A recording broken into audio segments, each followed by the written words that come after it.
webinar is going to be recorded.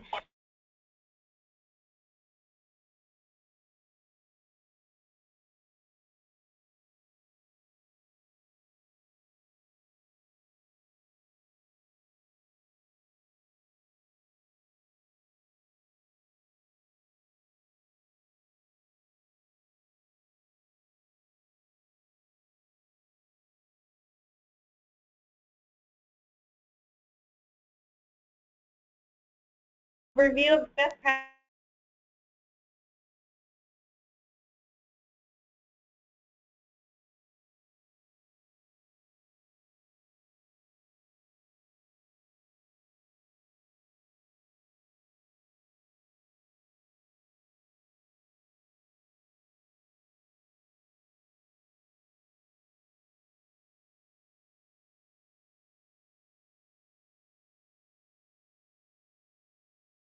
Cybersecurity and what to do next, especially in case of a breach of security. So why are we discussing confidentiality, and why are we conducting a webinar on confidentiality? Why is this important? So first of all, assuring clients that their conversation with you will be kept confidential is an important part of building trust and open communication. And we all know that relationship building is a key strength of SparkPoint. But we use ETO, a shared database, and we share information with partners which assures seamless service integration. But how do we balance the two?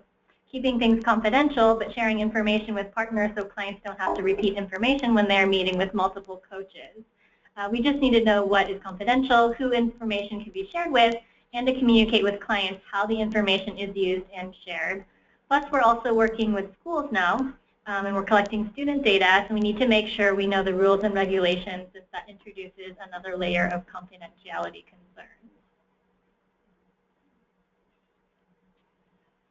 So we'd like to discuss with you what you as a SparkPoint partner are responsible for.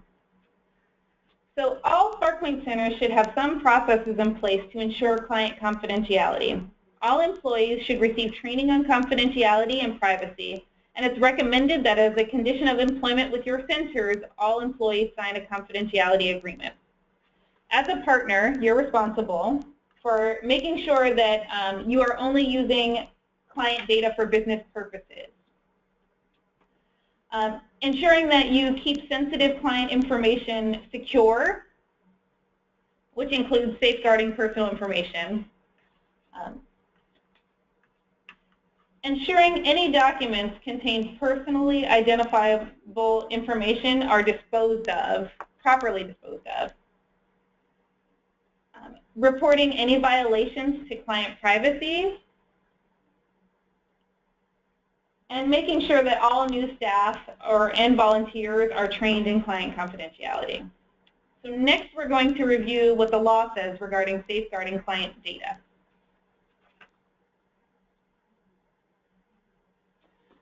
I'm not going to read all of this, but these are the 3 civil codes defined in California.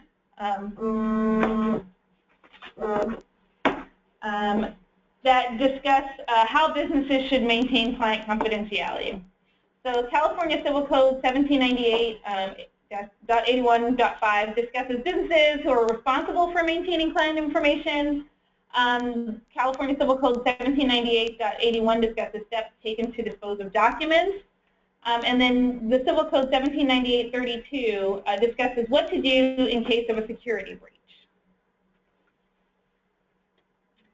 And California Assembly Bill number 83 actually discusses, it breaks down for us what it means to keep information safe and how we can do that better. So next we're going to actually discuss what we should be protecting for our clients.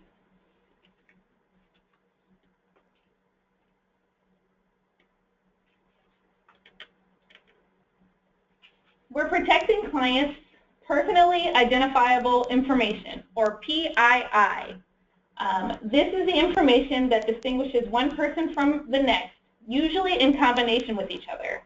It includes everything from name and date of birth to student and academic data.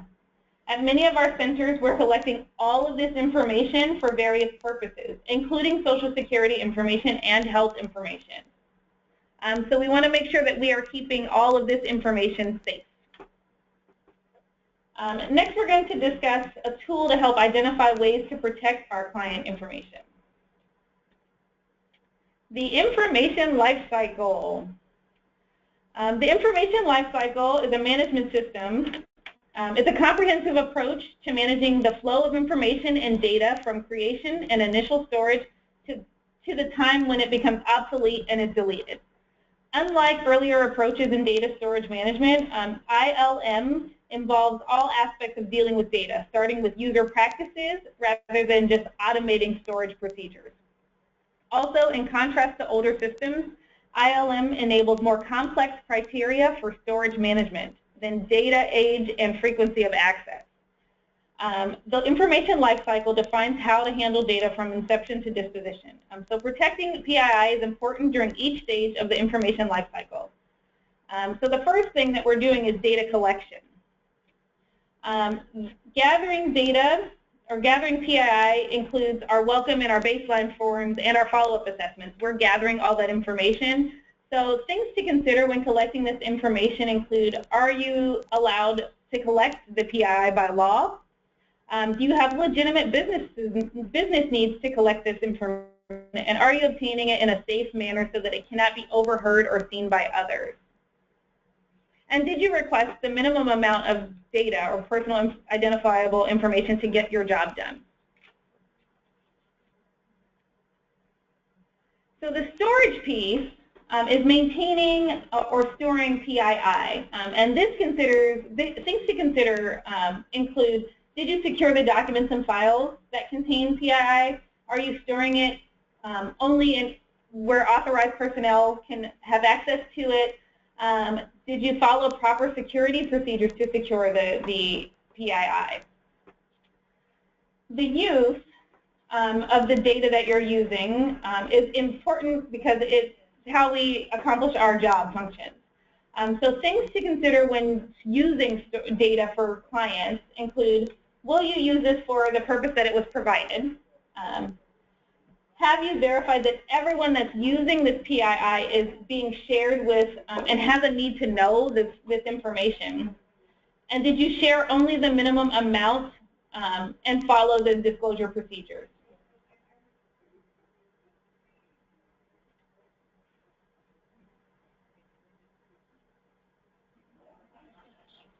Data sharing, things to consider with your sharing of data. It includes, did you verify that the sharing is allowed? So this is inclusive of our client consent forms. We want to make sure that clients let us know that it's okay to share their data, especially because we're partnering with other other nonprofits. And have you verified that everyone has a need to know this information? And are you following proper procedures? The last step in the information lifecycle is the disposition. How are we getting rid of this information?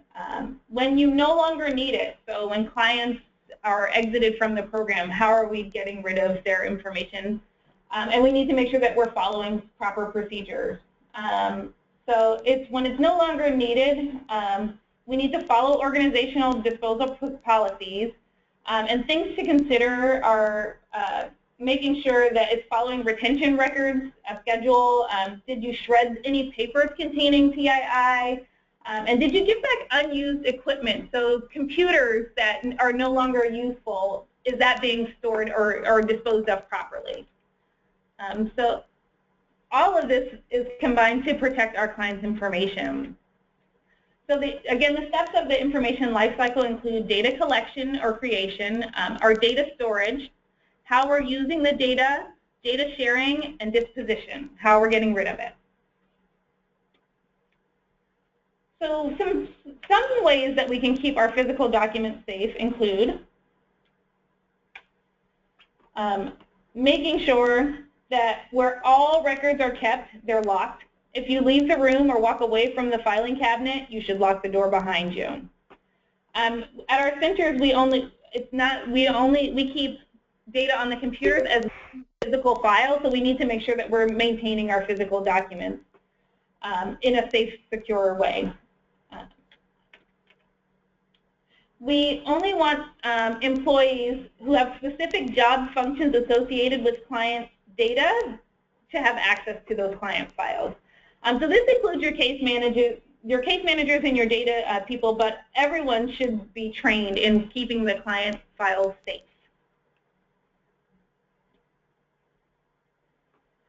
And this is a big one for a lot of people. Leaving items on printers can definitely lead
to do so.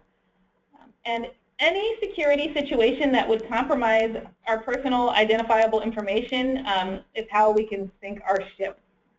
So we want to make sure some ways that we can keep things from happening is water cooler talk. If you're going to have a conversation with your colleagues, please make sure that you're doing it in a confined space where no one else can overhear. Please don't share personal information about clients with others, like your family or friends. And setting your computers to automatically log out after 5 minutes of inactivity, and making sure that you log off your computers when you step away from your desk.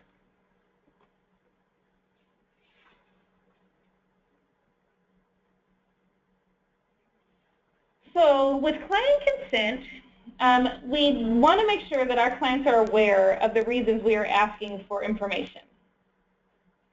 Here are a few of the best practices to make sure clients stay informed about their privacy rights. Be open, making a reasonable effort to make sure that customers understand how their personal information is being used by SparkPoint, and review the consent form with them. I know a lot of times we just end up giving a pile of paperwork to clients and having them sign and fill out information, but we really should be reviewing our client confidentiality forms with them. Specify your purpose when collecting data. Make sure that you let the client know why you are collecting this data and only use the data for these purposes.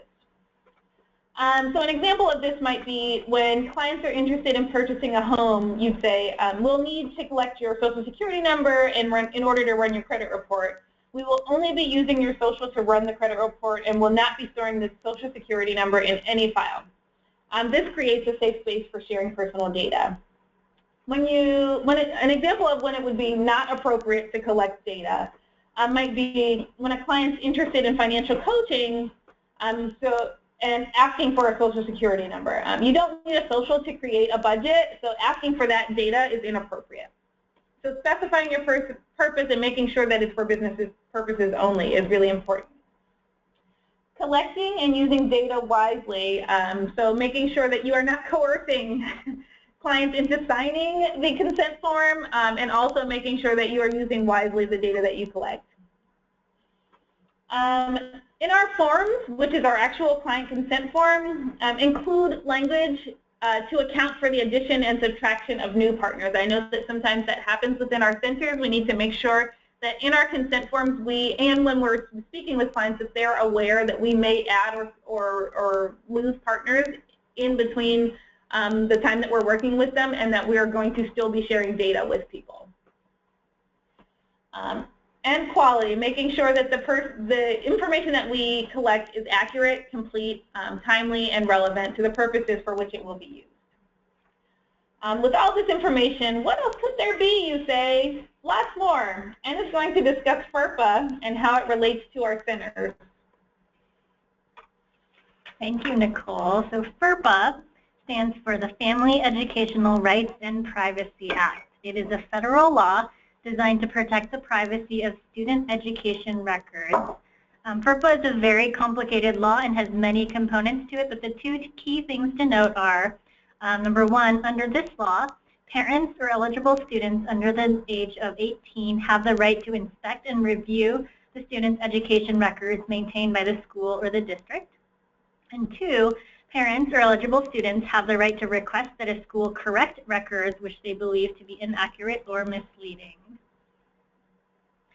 So how does FERPA relate to SparkPoint? So first of all, schools must have written permission from the parent or eligible student in order to release any information from a student's education record. Since we're collecting student academic records at our school sites, including information on their academic transcripts, test scores, attendance, etc., it's important to get written consent from the parents. The parental consent form that you see here and that we collect from parents is necessary for us to get this information. FERPA does have the right to disclose student records without consent to certain parties or instances that are listed here. So these are the exceptions. So for example, if there's a school that the student is transferring to, the school has the right to release that information, or if there's a health or safety emergency, or if it has to do with the juvenile justice system pursuant to specific state law, the student records could be disclosed without consent. So those are sort of the exceptions. And schools may disclose without consent directory information such as name, address, telephone number, date and place of birth, honors and awards, and dates of attendance. However, schools must tell parents and eligible students about directory information and allow parents and eligible students a reasonable amount of time to request that the school not disclose directory information about them. So it's sort of an opt-out system. And then one thing to note here is that the laws change frequently. So even if you don't work at a school, your center may be, or one of your partners could still be at risk, and the laws could change very frequently. So we're trying to making sure that we're up to date with the most recent information is important. And you must receive written consent to disclose the information that we're asking for. So on to reports. We'd also like to address kind of a note about reports, since we run various reports, you run various reports in ETO, and how we want to discuss how we can make sure to protect our family's confidentiality. So first, we've included tabs on reports to contain clients' names. And this is a request from staff and coaches, and seeing the names of the clients allow them to better manage their work. But we want to make sure everyone handles this with caution. So here are some best practices that you can follow. First, delete the names of clients and students from reports if you're sending it out to others, or black them out. And whenever possible, use IDs instead of client names. So if you're asking Sandy to look up a client, you can say, Sandy, can you look up client 12045 instead of saying Joe. Don't save files that have names on them on your organization's shared drive. That means others will have access. I think Nicole touched on this earlier. And if you print files with client names and information on them, make sure you shred them, or as Nicole said, burn or pulverize. Email is not protected, so don't forward emails, work emails with PII to personal accounts that are not encrypted. And just to note that casual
some of the world's biggest data breaches and hacks, if we can get to it. Here it is. And I'm sure that all of you have heard about the breaches of different companies or online platforms, stores. So these are the world's biggest data breaches. So you have banks like Chase, you have Uber, Home Depot, eBay, Target. So this really could happen to anyone, and this has actually cost them. And you also see the number of records that it has compromised.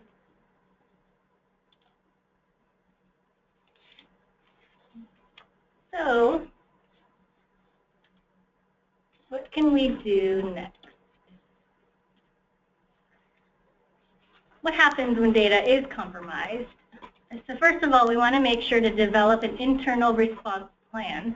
So this could include figuring out how big was the breach, or this should include figuring out how big was the breach, who was involved, securing the breach, making sure to fix it, and we can definitely share with you kind of our United Way has an internal sample response plan, data security incident response plan. So this basically lists out what happens if there is a breach of security. So it's good to keep that in mind. We want to make sure to take immediate action to secure any information that has or may have been compromised. So for example, if a computer connected to the internet is compromised, we want to disconnect the computer. We'll make sure that it doesn't spread anywhere else. For SparkPoint centers to notify the lead agency, and if it has to do with ETO or data, to notify United Way. We want to preserve and review files or programs that may reveal how the breach occurred to get to the source. We want to notify consumers if their personal information is subject to a breach that poses a significant risk of identity theft or related harm. And then if it is necessary to notify law enforcement if the breach could involve some harm, criminal activity, or resulting in identity theft or related harm.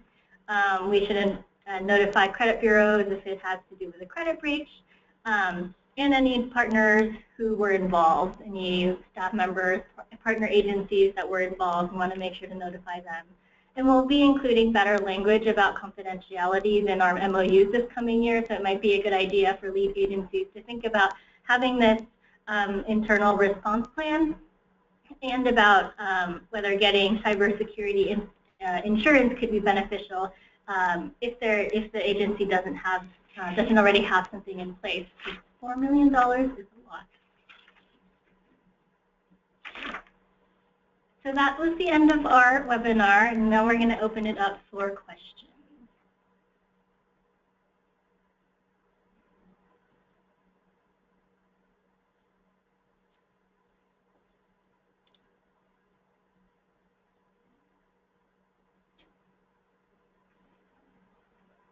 And please feel free to use the chat function if you'd like to ask a question via chat.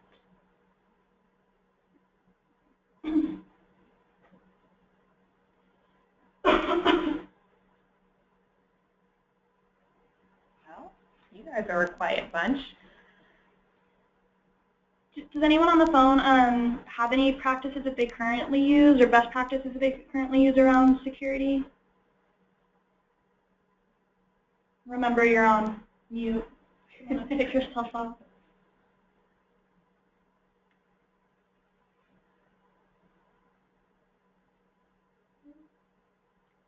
Is anyone on the phone?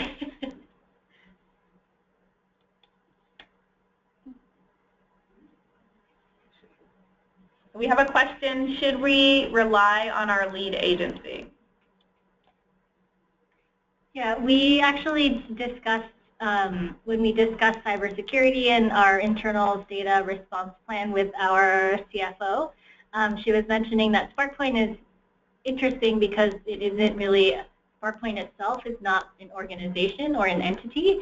So then her recommendation is that the lead agency should have a proper plan.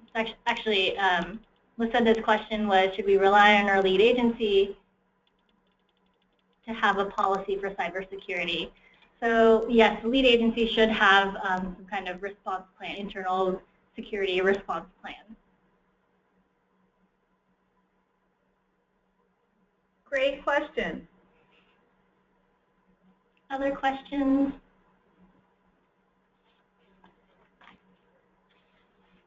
Or thoughts around best practices? I guess Sandy's comments.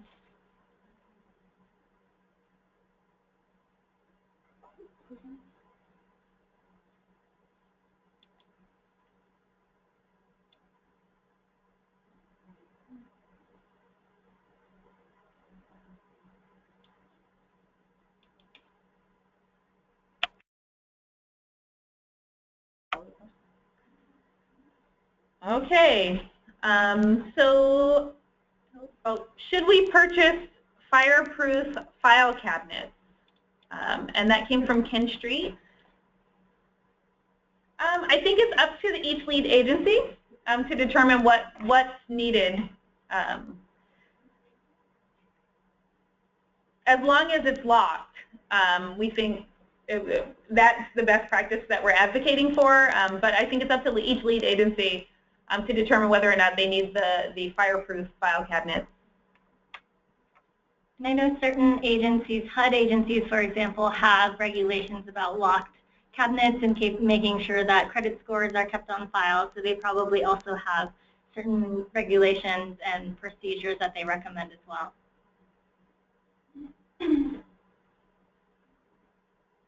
Oh, we have another question. So is it safe to say that clients that have not been in SparkPoint within 3 to 4 years, we can discard of their files? So I think this should be a conversation with all of your partners, because some of the credit counseling partners may have different reporting requirements or requirements regarding how long they have to keep client files. So you want to make sure that when you're building out your plan, that you are inclusive of all of your other partners to find out what their requirements are so that you're in line with that.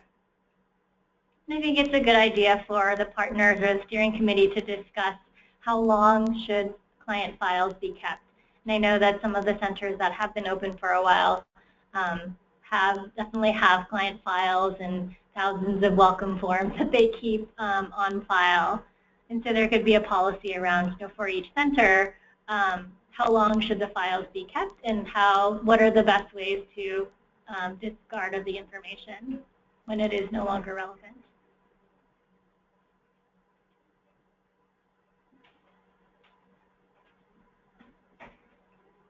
Any other questions?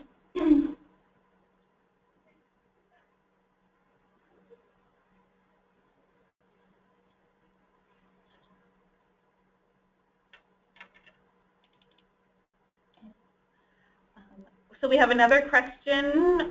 What is the recommended period of time to retain dismissed client files? I think that maybe a similar, it should be determined among your partner agencies in the steering committee to determine.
PII stand for? Let's see who remembers.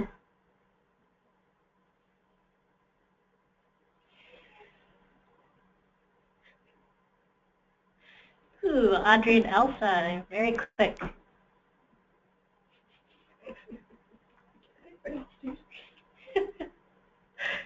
We have personally identifiable information. Okay, no, thank you. Number 5. List 2 examples of personally identifiable information. See, the questions are getting harder. Vivian, name and social security number. Date of birth and name. Name and social security number. Name and social security number. We're doing good. I'm so glad you all paid attention. So the other responses, so name, social security number, date of birth, could be financial records, email address, health information, and student data and academic information were other examples. Okay, what does FERPA stand for?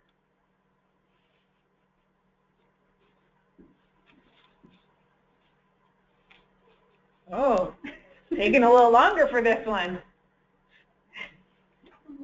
Vivian, Family Educational Rights and Privacy Act. Oh, I'm like Contra Costa. Yeah. Booyah, Contra Costa. They got it. So yes, it stands for? That's correct, Family Educational Rights and Privacy Act. Number 7, schools must have written permission from the parent or eligible student in order to release any information from a student's record.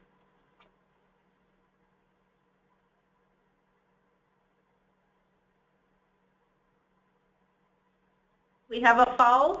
We have a false. We have a false.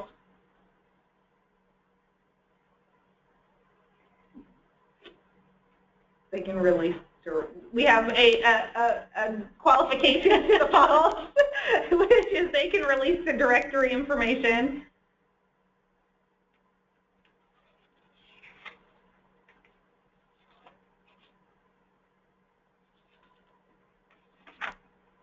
So all of you said the false. So I guess that any information is the. So schools must have written permission from parents in order to release information from a student's education record. However, I think about the exceptions. There could be the directory information that schools can release without written permission unless the family, the school has to provide time for the family to opt out. And there are, FERPA does have the right to disclose student records without consent for specific reasons.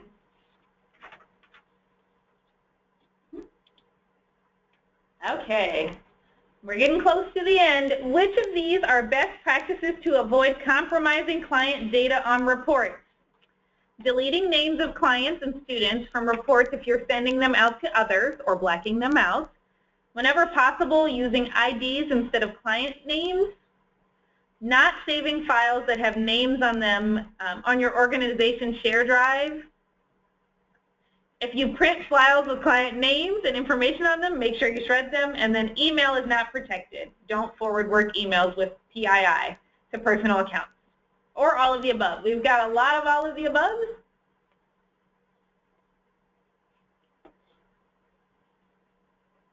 Looks like we have some consensus. All of the above.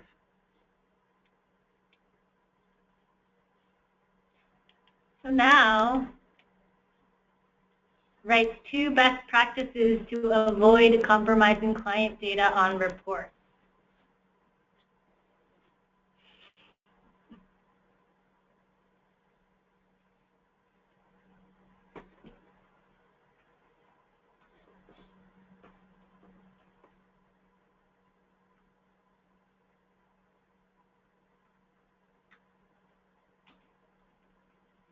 Blackout name, write the client number. Anyone else? Black out names, delete names, refer by client number, log out of the computer, shred paper containing PII. Great.